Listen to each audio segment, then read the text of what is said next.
Hi, welcome to What's Working Wednesday. I'm Cheryl Andrews. I'm the founder of Step by Step Listening, and I'm also known as the Strength and Solution Detective. And what I do is I help you do more of what you love and ditch the critic that says you can't. And today I want to talk about eradicating feelings of guilt. Now, just thinking about guilt is, for you, what is guilt? How does it show up? What do you hear and see happening just before you find yourself saying, oh, I feel guilty? And I want to share with you a couple of techniques you can do today that can help you to eradicate those feelings of guilt. So first and foremost, the step one is get clarity of what you want. So I'm going to ask you the question, what would you like to have happen? And write down what you want. Now, guilt for me, in my experience and having worked with a number of clients on the subject, is usually because you feel torn between two outcomes. Now, it might be that you want to lose weight and you want to eat chocolate.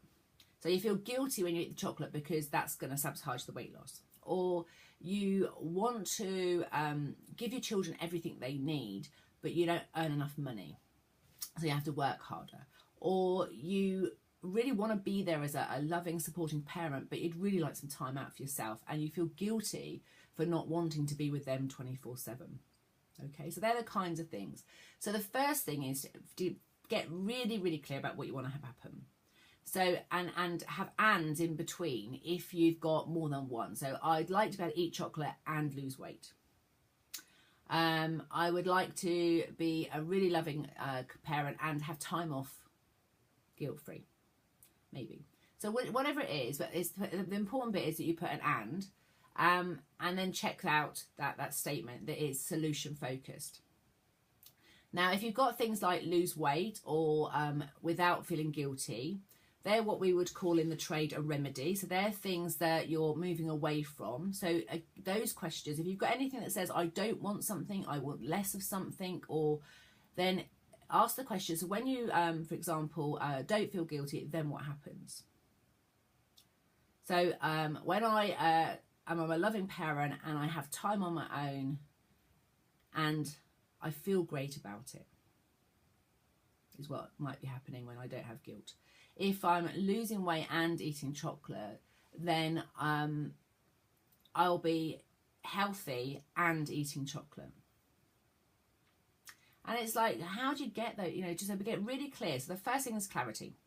Absolutely get a statement written down that says what you want, including both things, and taking out anything that says less of, getting away from, don't want, and make sure it's definitely solution focused. And if you need any help with that, stick your outcome in the comment box below, and I will ask some questions to help you to make your statement solution focused, because that's the first thing. If you don't have clarity of what you want and you're talking about what you don't want, it's really difficult for your brain to support you. It's definitely difficult for your critic to feel that everything's okay and that you're okay. So it will start challenging that information all the time.